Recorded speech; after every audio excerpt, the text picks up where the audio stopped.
오늘 이 시편의 시인은 다윗입니다. 다윗은 지금 땅과 하늘에 가득한 하나님의 영광을 바라보고 있습니다.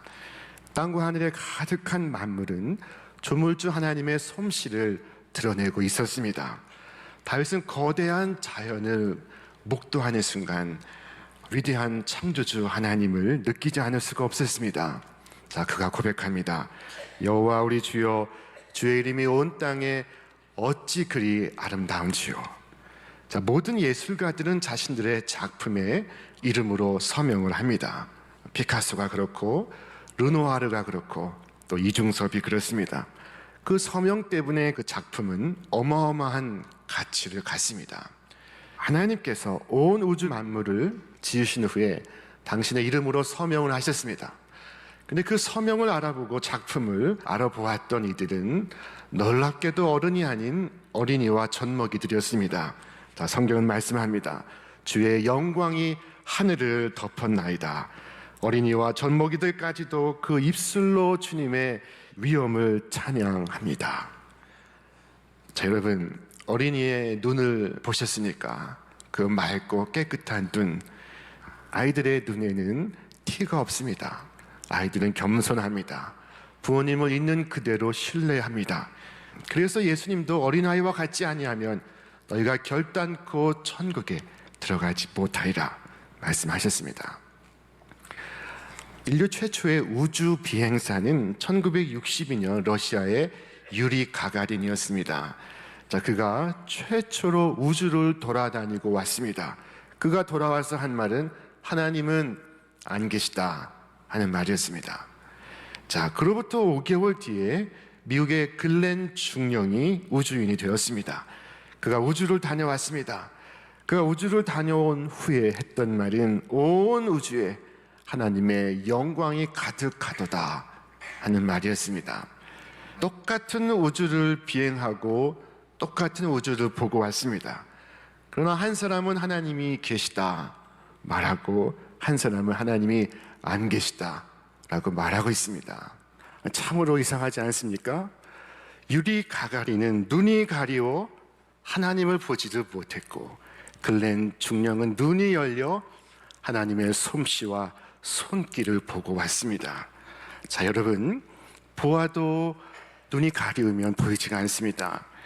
별은 보이지만 그 뒤에 하나님의 손길이 보이지 않는 것입니다. 자, 들에서 양을 치며 별을 바라보았던 목동들은 다윗 혼자만은 아니었을 것입니다. 그러나 다윗은 하나님의 솜씨와 손길을 보고 있었습니다. 자, 여러분, 하늘의 달과 별을 얼마나 자주 바라보십니까? 그냥 별을 보고 예쁘다고 말할 수는 있습니다. 자, 그러나 별을 보는 순간 이 우주 만물을 지으신 창조주 하나님의 마음이 느껴질 때, 그 마음이 내 마음속에 들어올 때, 하나님의 신비 앞에 내가 서게 될 때 나는 더 이상 이 세상의 것이 부럽지가 않습니다. 목동이었던 다윗은 온 종일 들판에서 양을 돌보다가 해가 지면 하늘의 별을 바라보며 잠을 청했을 것입니다. 자, 밤은 깊어가고 하늘에는 총총히 빛나는 별들로 가득했습니다. 그때 다윗은 하나님의 위대하심에 압도를 당하였습니다. 다윗은 주의 손가락으로 만드신 주의 하늘과 주께서 베풀어 두신 달과 별들을 내가 보오니 라고 고백합니다. 수많은 별들이 하나님의 영광을 드러내고 있었습니다. 이름 모를 들풀에도 작은 풀벌레의 노랫소리에도 하나님의 신비와 솜씨가 담겨 있었습니다.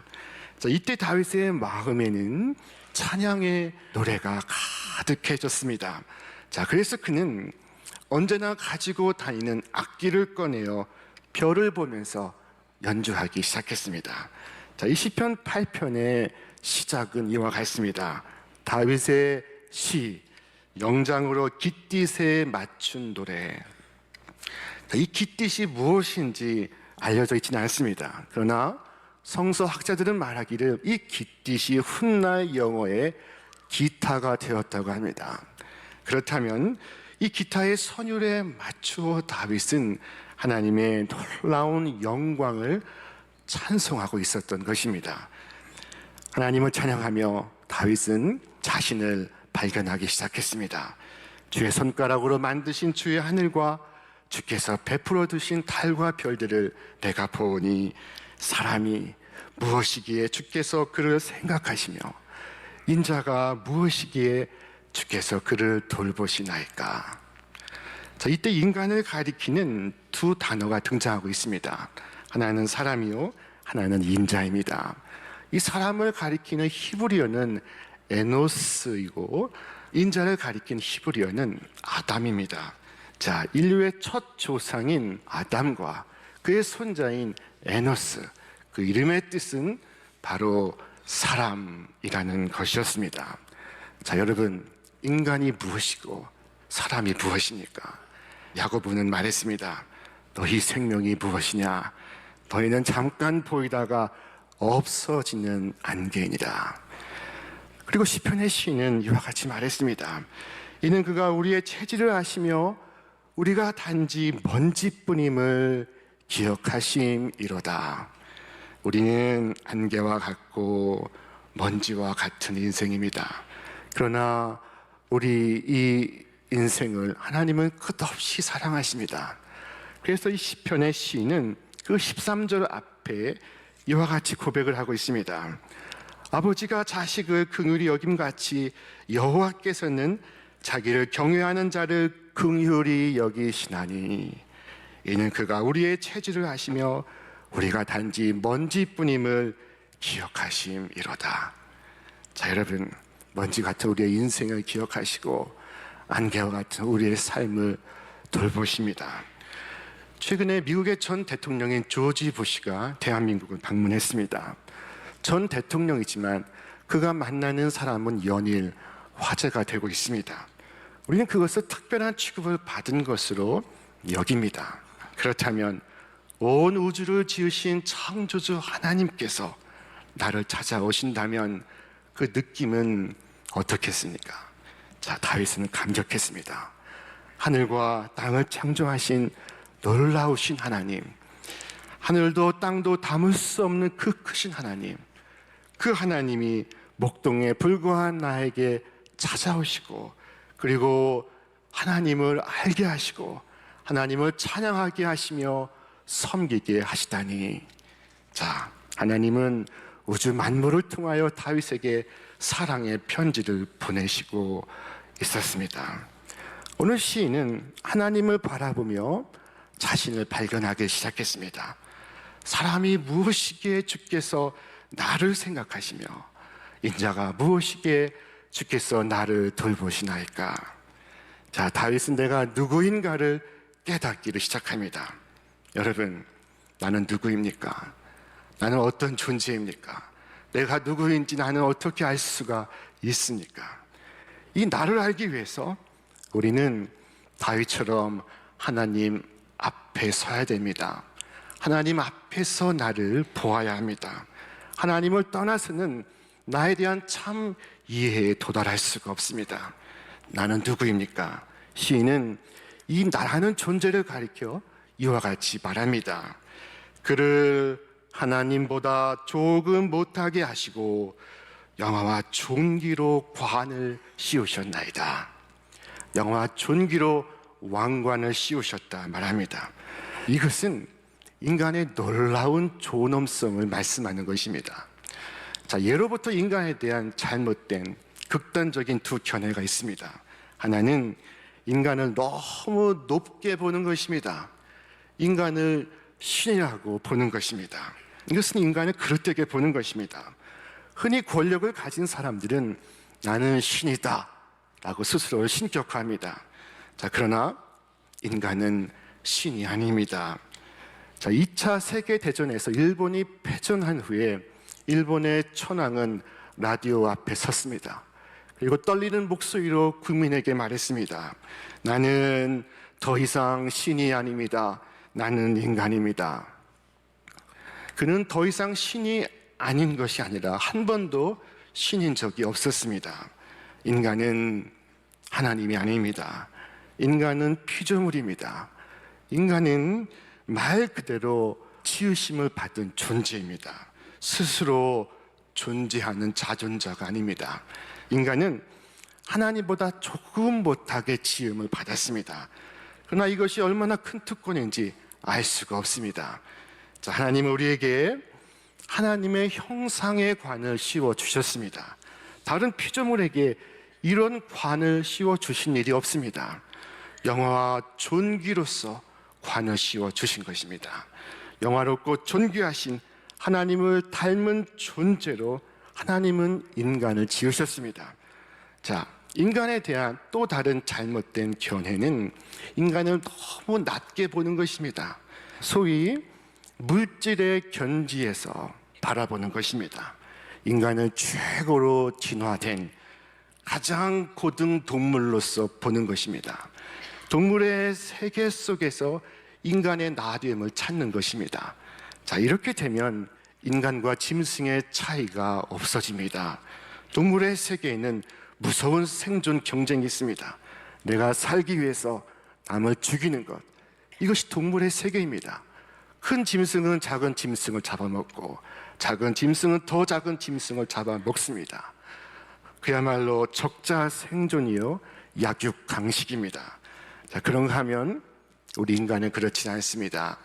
남을 살리기 위하여 자신을 희생합니다. 내가 죽습니다. 그것이 인간입니다. 자, 동물에게서 인간을 찾으면 인간이 없어집니다. 인간성이 사라집니다.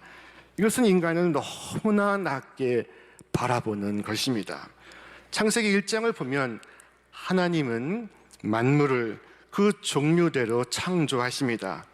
개의 종류, 고양이의 종류, 이렇게 비슷한 종류로 지으십니다.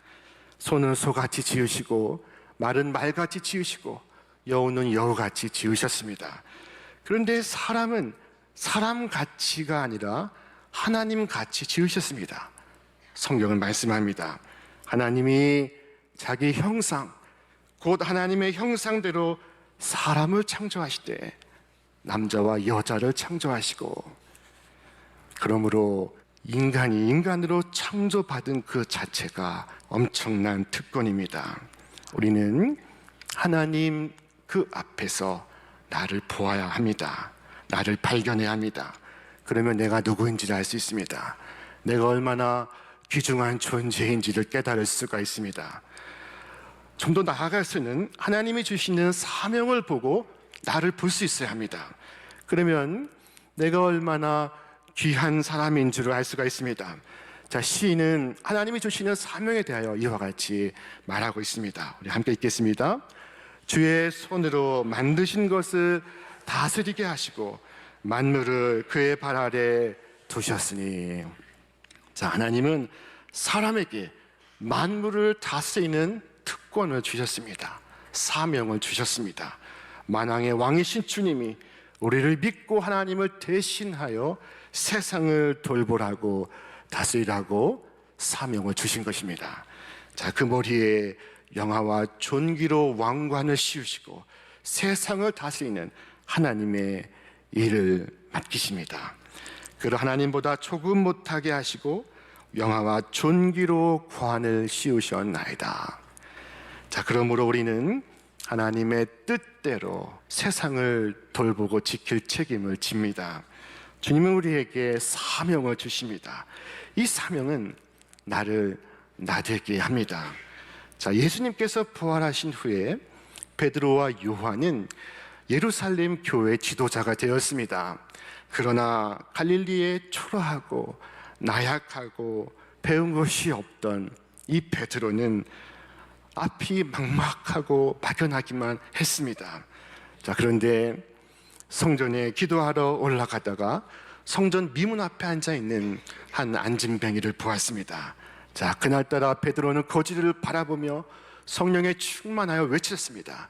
내가 예수 그리스도의 이름으로 명하노니 일어나라. 그 말과 함께 그는 일어났고 뛰기도 했고 찬양하기 시작했습니다. 깜짝 놀랐습니다. 베드로가 가장 크게 놀랐습니다. 온 교회도 함께 놀랐습니다.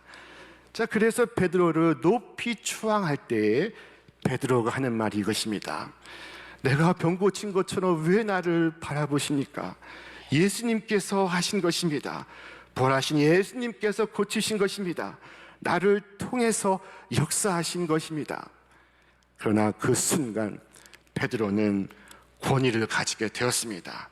본인도 느끼게 되었습니다. 하나님께서 나를 통해 역사하시는구나. 바로 그때 베드로는 어부 베드로에서 사도 베드로가 되고 있었습니다. 여러분, 주께서 주시는 이 하늘의 사명은 나를 나 되게 합니다. 어느 은퇴한 분에게 물었습니다. 요즘 얼마나 힘드십니까? 그랬더니 그분이 하시는 말씀이, 아니요, 그동안 너무 무거웠습니다. 너무나 무거운 짐을 지고 살았습니다.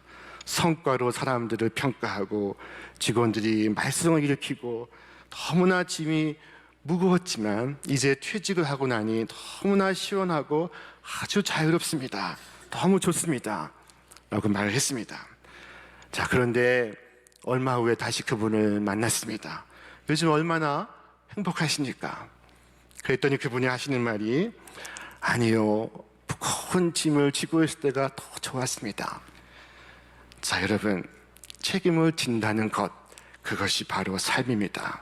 만물을 다스리라, 가정을 돌보라, 그 속에 행복이 있고 그 속에 내 생의 보람이 있는 것입니다. 자, 학교를 다니는 우리 집 아이가 강아지를 보고 부러워합니다. 예, 너는 참 좋겠다. 학교도 안 가고 기말 시험도 안 보고 난 네가 정말 부러워. 자, 여러분, 그러나 그 사명이 있기에 인간일 수가 있습니다. 사명이 있어서 행복한 것입니다. 강아지에게는 사명이 없습니다. 하나님은 나에게 하늘의 사명을 주십니다. 사명 속에서 나를 발견하시기를 바랍니다. 사명은 나를 나되게 합니다. 어느 독수리가 새끼 독수리를 낳았습니다. 자, 그런데 무슨 일이 생겨서 어미 독수리가 사라지고 말았습니다. 그래서 농부는 그 새끼 독수리를 발견하고 자신의 농장에 데려가 닭장 속에 넣어 병아리와 함께 키우기 시작했습니다. 새끼 독수리가 병아리와 함께 자라게 된 것입니다. 자, 새끼 독수리는 주위를 살펴보니 온통 병아리뿐입니다. 그래서 자기도 병아리라고 생각했습니다. 병아리처럼 먹고 병아리처럼 마시고 병아리처럼 노래하고 병아리처럼 걷기를 시작했습니다. 그러면서 자라갔습니다. 그러던 어느 날 바람이 몹시 불던 날에 창공을 활강하는 거대한 새를 보았습니다. 그 아름다운 새를 바라보며 새끼 독수리는 옆에 있는 병아리에게 물었습니다. 저게 무슨 새지? 자, 그때 병아리가 답합니다. 너는 저 새도 모르냐?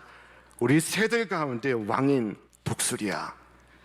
독수리만이 저렇게 하늘을 날 수가 있어. 그러나 우리는 병아리야. 우리는 날 수 없어. 이 말을 들은 새끼 독수리가 이렇게 말했습니다.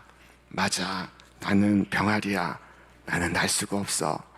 자, 그렇게 생각하고 그렇게 살다가 그렇게 죽었다는 것입니다.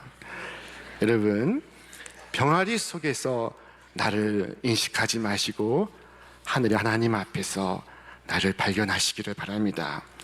이 이야기 속에는 중요한 의미가 담겨 있습니다. 자, 새끼 독수리는 하늘의 왕 독수리로 태어나 독수리의 위대한 가능성을 한 번도 실현해 본 적이 없습니다. 한 번도 그 가능성을 사용해 본 적이 없습니다. 하나님께서는 우리를 세상을 다스리는 왕으로 지으셨습니다. 그러나 죄로 인하여 타락한 인간은 왕관을 벗어버렸습니다.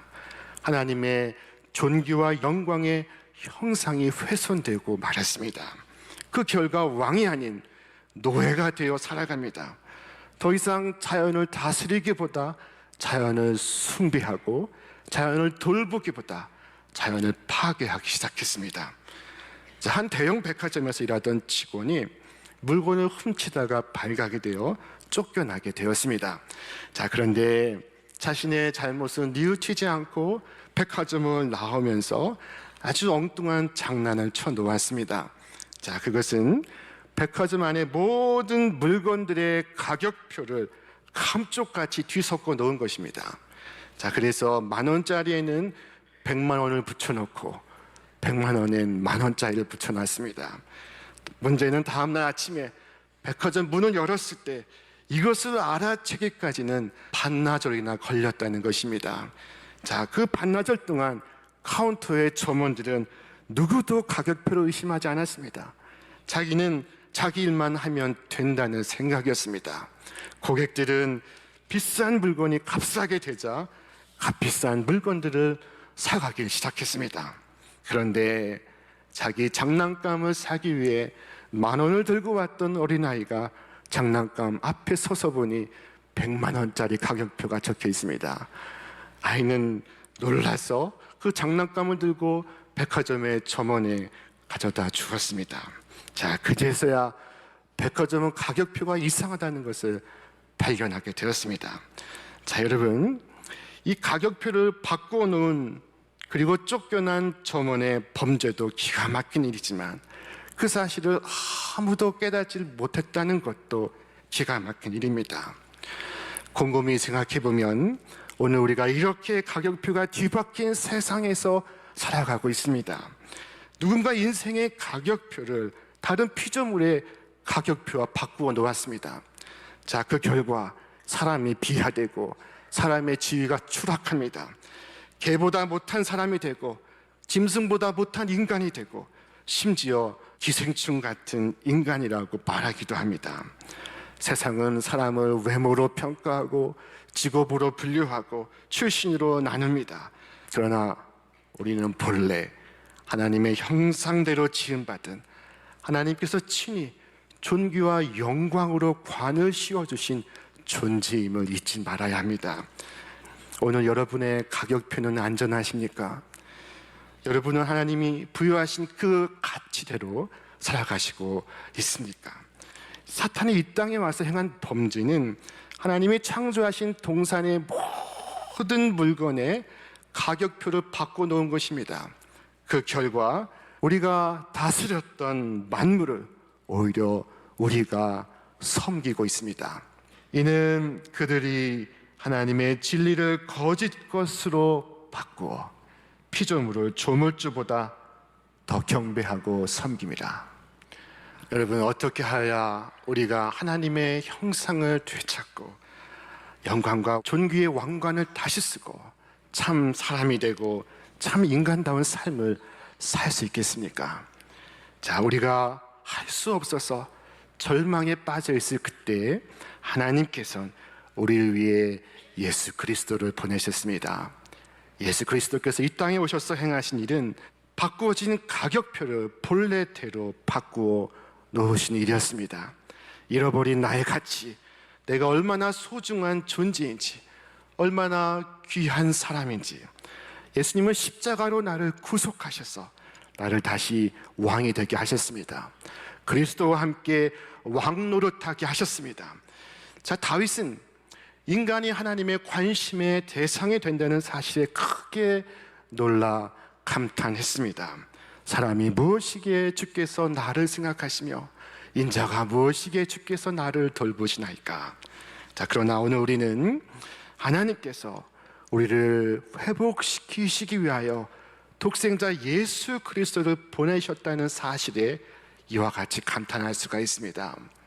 하나님, 제가 무엇이기에 주께서 저를 생각하시며 제가 무엇이기에 주께서 저를 돌보시나이까. 자, 예수 그리스도 앞에 나올 때 하나님의 형상이 회복되는 것을 믿으시기를 바랍니다. 진정한 인간의 회복을 경험할 수가 있습니다. 그때 우리는 시편 기자와 똑같은 찬양을 올릴 수가 있습니다. 우리 함께 읽겠습니다. 여호와 우리 주여, 주의 이름이 온 땅에 어찌 그리 아름다운지요. 다윗이 1절과 똑같이 그의 마지막 9절에서 찬양을 올리고 있습니다. 1절의 반복입니다. 첫 절과 마지막 절이 똑같은 감탄으로 이루어져 있습니다. 그래서 시 전체가 하나의 감탄문이 되고 있습니다. 자, 다윗은 하늘을 바라보며 자신의 삶을 바라보고 그리고 감탄에 마지 않았습니다. 근본 산상 기도회를 통하여 하나님은 우리로 다시 하늘을 바라보게 하십니다. 근본 산상 기도회에 하나님을 바라보고 십자가의 주님을 바라보시며 그리고 우리 자신을 바라보는 기회가 될 수 있기를 바랍니다. 주님을 만나 내가 누구인지를 알고 내가 어떤 사람인지를 알며 나의 사명이 무엇인지를 깨닫는 복된 시간이 될 수 있기를 바랍니다. 그리하여 여러분 삶의 이후의 전체가 하나의 큰 감탄문으로 남을 수 있기를 주님의 이름으로 축원합니다.